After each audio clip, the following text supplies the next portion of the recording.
Good evening, everyone, and welcome back to another episode of the Let's Play of Pokemon Sleep. This is my free-to-play account, and essentially I'm trying to use the knowledge that I've gained through playing Pokemon Sleep daily, my primary account now for a year, and start a new save file here and just do all the best practices. So if that is something that you're interested in, you can subscribe to the channel and tag along. This is episode 22, so we're getting pretty nicely along in here, and so we have a lot of water types. It is Suicune week 2. Today is Thursday, and it is interesting to see how this is all coming along. The other day I found a really strong Igglybuff, and a lot of you guys have been very adamant and consistent about the fact that I have to invest in it, and I think that's a little bit interesting. So I think we should have a little bit of a discussion about what I should do with the healer situation right now. And we can do that after the sleep report. So I still have a bit of an issue with inventory. For the most part, I don't care with all of these Pokemon, so the sausages are just laying out everywhere. But I do tend to just pop into the bag every so often, throw out some apples, and make sure that the Suicune is not having inventory issues, because at that point I won't be getting any skills. And that is the primary reason why I have this Suicune to begin with. So with that, let's pop into the unreviewed sleep reports, which there is only one of. And if everything went nicely in this report, there should at least be a Suicune that we can have a look at today. Now, I won't be catching it. I won't even feed it a biscuit, because I've already decided that I am going to settle on the base Suicune. Already started investing in it, and dumped a couple main skill seeds, which are super scarce on the free-to-play accounts. So yeah, the main reason I just calculated having some of those Suicune encounters with the discounted incense will just give me basically more resources than I spent on them. So yeah, got a new sleep style here with a Cyndaquil. It would be really cool to catch Cyndaquil, but down in the corner there, I see our friend Totodile. And yesterday I was unable to befriend a Totodile that I have encountered. It was hungry. No, it was not hungry. It was full, rather, after 2 Poke Biscuits. And whoa, a lot of Pokemon here. Raticate, Slowbro, Slowpoke. Yo, there's an Igglybuff. That's amazing. And we have a Suicune. Okay, where do we start? We should pop all these new sleep styles, and if I'm not mistaken, this should unlock Taupe Hollow.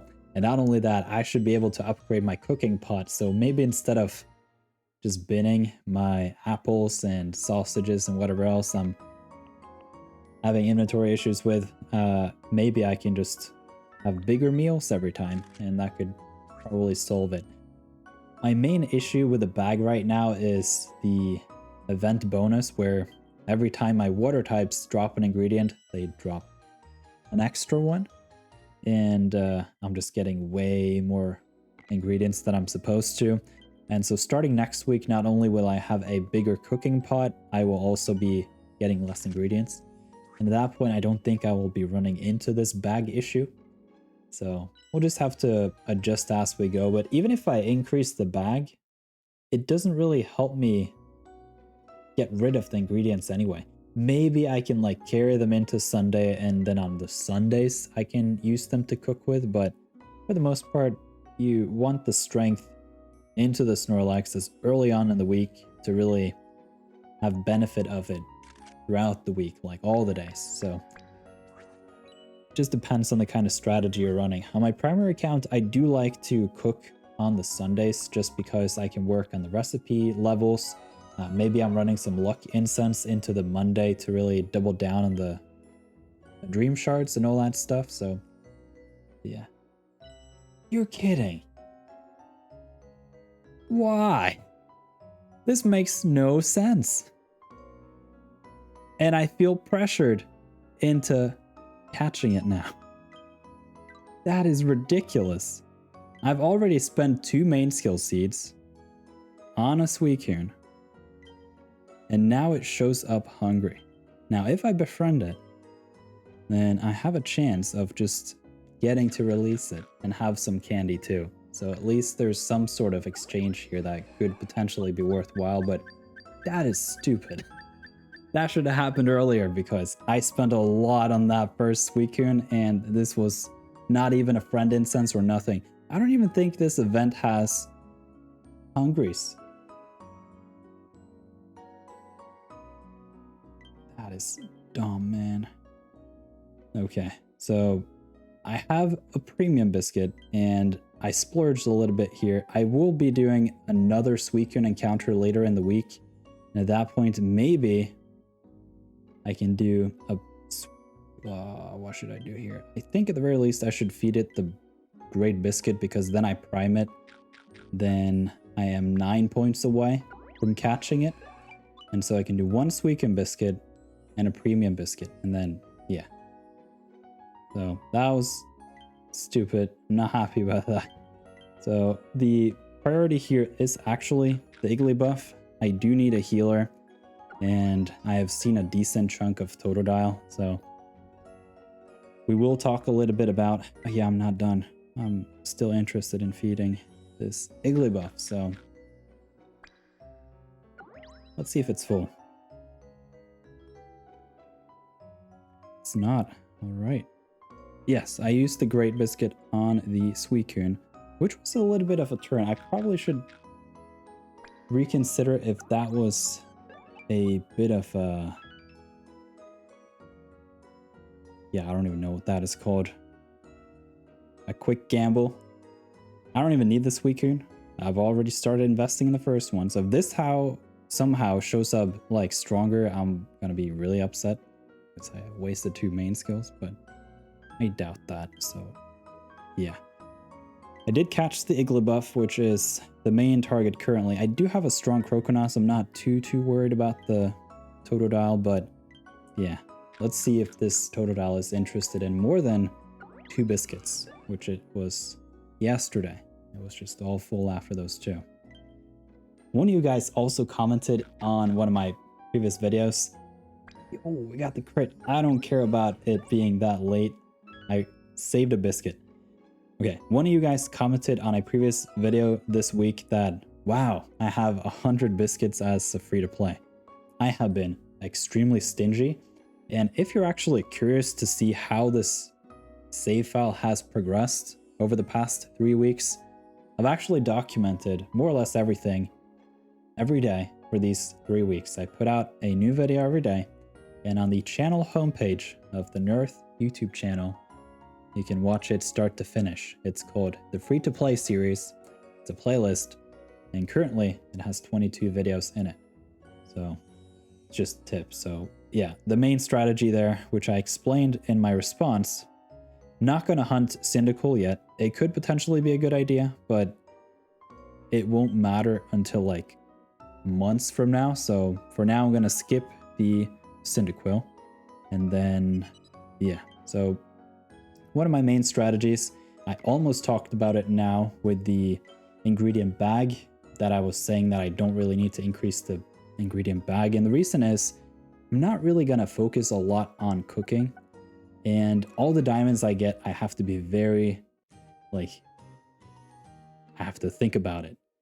And the main thing I'm gonna upgrade is actually the item bag, because every month you get 3,000 max sleep points from the daily sleep sessions, and then you get 2,000 from the Good Sleep Day event, totaling 5,000.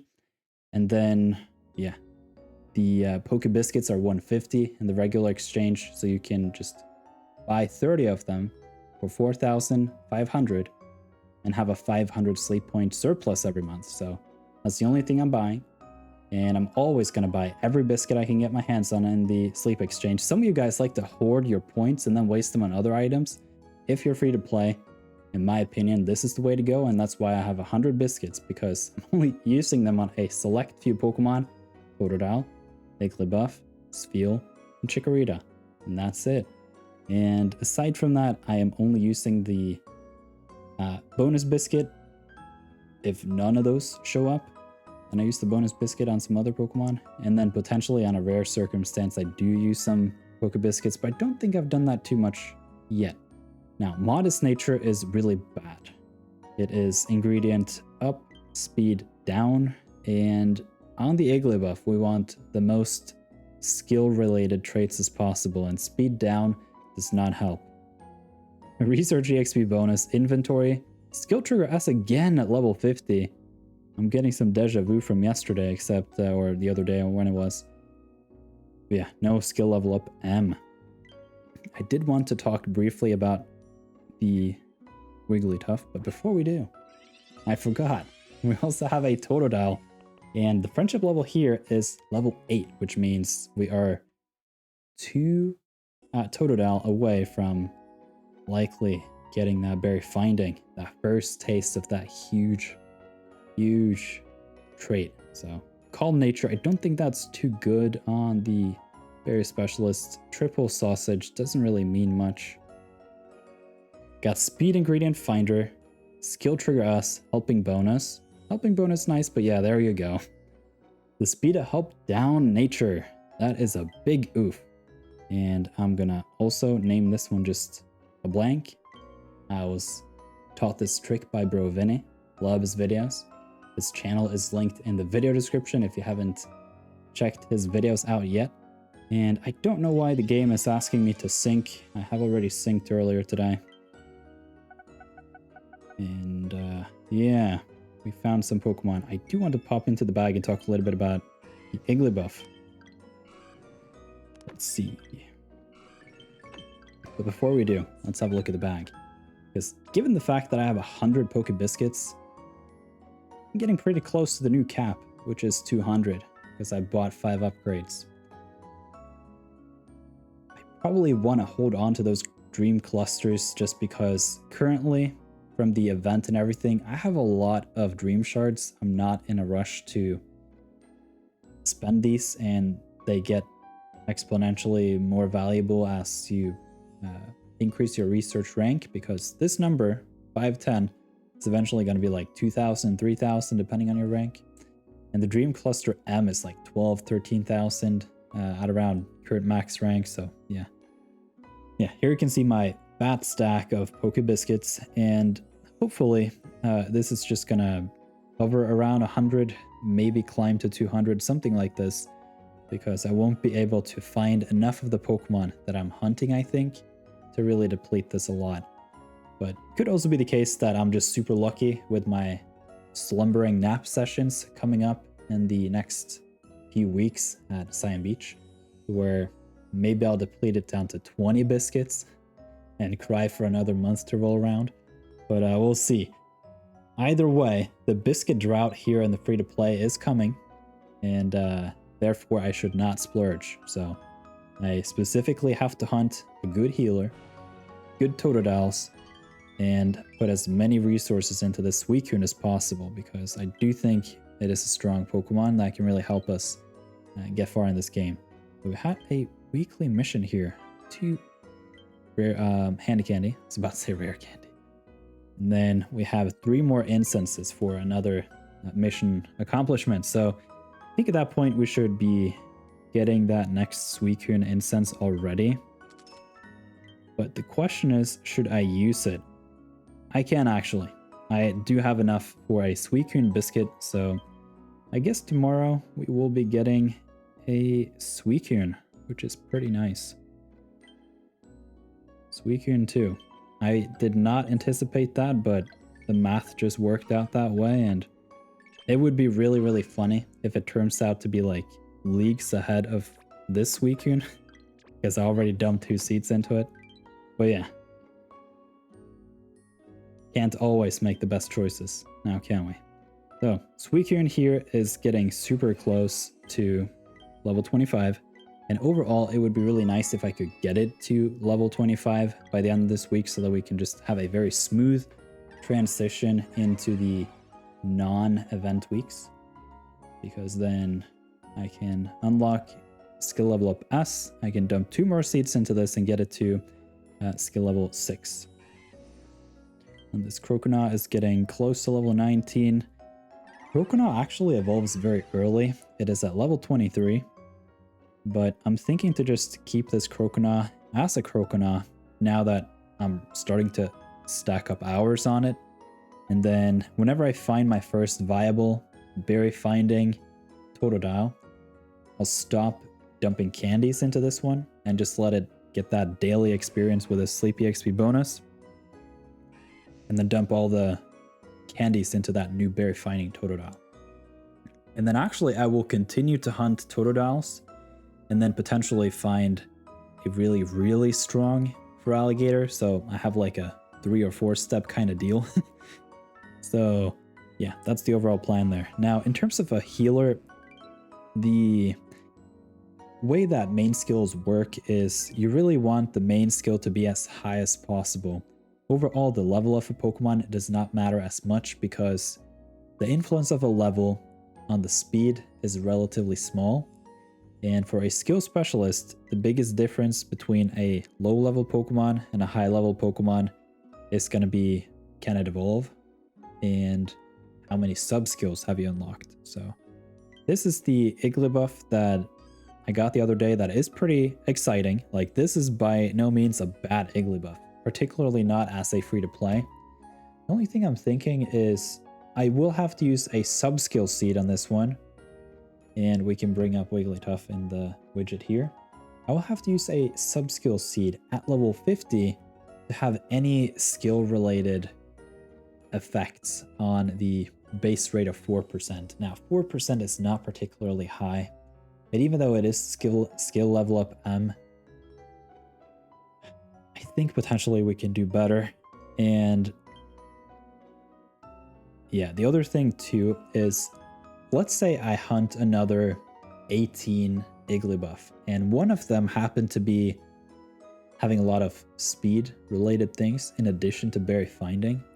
I do think that could be a weird case where, since I will be at Cyan Beach so much and I have a Suicune team, that when I'm also going to be running the healer 24/7, because the main skill level 5 or whatever it may be that I can boost it to,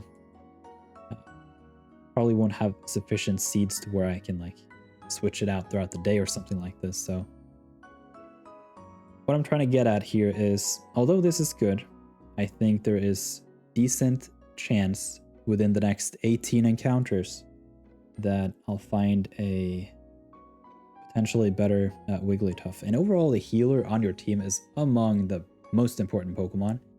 And so I really want to do this right. So I'm going to hunt around 20 Igglybuff. I'm not going to release any of them. I will have sufficient Pokemon box space for that. And then we're just going to have like a one long session, look at them all, and decide. I think something like that could be a more viable strategy than just jumping the gun already, because I found kind of what I needed, but kind of not. Level 50 is ways away, and at that point I probably will have unlocked Lapis Lakeside, and the long-term healer is going to be either if I somehow find an incredible Igglybuff in the next 18 encounters, or what it will be, then yeah, I'll probably dump some seeds into it and just have that as my healer. Although, if I somehow can find a short-term strong Igglybuff that can carry me to Lapis, then I would really like to hunt for the Ralts and have a strong Gardevoir. And so that is the overall thought here. Some of you seem to disagree with that in the comments. That's perfectly fine. What's interesting with this series is you guys have a lot of interesting thoughts, and you can comment along the way when I upload these videos, but this is a daily documented playthrough, so time will tell if I have made a mistake dumping 2 main skill seeds into this first Suicune already. Now that I have a second Suicune on the way somehow by dumb luck. And yeah, I would have never exchanged for those Suicune biscuits had I not had it show up hungry. And I have to watch the replay here. I don't think I used the friend incense. That was just a weird luck thing that I wish I had on my primary account. But yeah, we also have the gold map. Taupe Hollow unlocked, diamonds, ingredient tickets, Candy Candy. Candy Candy is huge. I'll put those into the Suicune right away.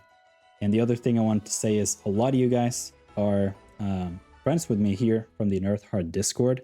And at this point in time, a lot of us are hitting friendship level 1. So I'm like, I have around 30 handy candy coming my way. And so this Suicune could potentially be on the way to like level 30 real soon. Also, one of you guys posted a comment with all the rank level caps. So rank 15 is level 30, I believe. And then rank 20 was 35 and rank 25 was level 40, something like this. But either way, thank you so much for that comment. Don't remember now who it was, but did respond and I did appreciate it. And essentially it just gave me cover, like I won't hit that cap at all, because now with these events, you get such a lot of research experience. You can see I'm almost rank 20, makes no sense. On my primary account, playing last year when the game first came out, like I had a constant issue with my Wigglytuff. It like hit max like all the time, and it was even before the Sleep EXP bonus gouge, where if you have a max level Pokemon at the cap, you get some experience towards the handy candy. That didn't exist either, so I was just like screwed. So I was screwed for having a very strong Pokemon early on, so yeah. Okay, in this video, we won't go through the research here. What I'm mostly curious about, yeah, okay. No more level 1s, but in the next week, there's going to be plenty. So yeah, the two last things we need to have a look at is now the Suicune. Can we get it to level 25? Don't think we can, but it's getting really, really close. Maybe we can. There it is, level 25 on that Suicune. And it's Thursday. That is way earlier. I was like, hope I can do by the end of the week. I need to get all the Suicune candy in the exchange. And yeah, here we are. Level 25. Nice. So obviously it won't have a big effect this week, but overall it's going to be nice next week and going forwards. Last thing, let's have a look at this cooking pot, which we can now upgrade. And if I remember the rates correctly, yeah, I'm like, I still have a lot of dream shards even after this, so it may be the case that I'll have to wait. No, okay, that's just the current max, so didn't even run out of dream shards. And the next couple of days with these Suicune encounters, I'm gonna be getting a lot of, you know, dream shards anyhow. So let's cook a meal and talk a little bit about what's to come this weekend. So I'm looking to do some more Suicune encounters on this free-to-play. I did not anticipate to catch any, but a hungry Suicune is a hungry Suicune, you know? Gotta just take that opportunity when it presents itself. And then I'll catch one more Suicune. And then imagine the third one showing up shiny, like after the next encounter I catch it, and then that final instance. Be crazy. And then hopefully if I can get my hands on some more Suicune candy. If I'm not mistaken, I should have already exchanged for the main skill seed. I've already discounted that in my head, so now I've got a little curious, like, have I actually? Yes, okay. Everything good. So, hope you enjoyed this video. I'll talk to you guys tomorrow with some more videos. Thank you for watching.